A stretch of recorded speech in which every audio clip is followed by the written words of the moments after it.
So eventually, though, this idea evolved around, what if we create a services firm where we work with, mid-sized companies, enterprise, find projects, do those projects, analyze what we built in the market, and see if there's an opportunity to productize something and build a startup out of it, a product company. Yeah. And my very first entrepreneurial lesson, like serious, startup lesson, we went down to pitch some angel investors in Southern California.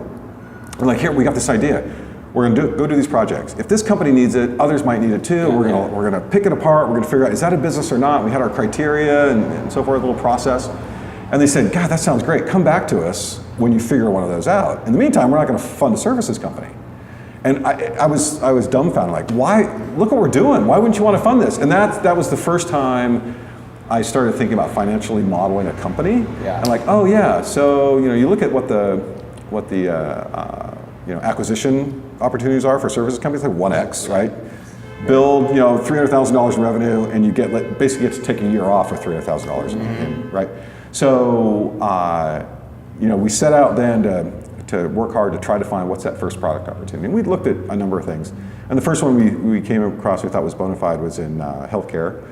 We were doing doing work for some physicians with their systems, and we came across HIPAA, right? And this physician we were talking to said, hey, I just paid like $6,000 for this binder full of paper, and this consultant says I'm compliant, but I don't know anything about HIPAA. Can you just have a look and let me know if I'm okay? So, oh yeah, we'll take a look. So we did that for him. Utterly uncompliant, right? This vendor sold them like a search and replace, massive documents that they got off the internet. And just did a search and replace on their practice name. Jeez, dude. And didn't even get them all. So here's this guy, he's got this binder full of paper, and there's like 4 different practices mentioned through right? It was nonsense. So we thought, if this guy has that problem, there's gotta be this more. is new regulation, compliance is not optional. We ought to be able to figure out sort of a TurboTax way to do that. I mean, tax laws, complex, lay people like us have to figure it out and get compliant.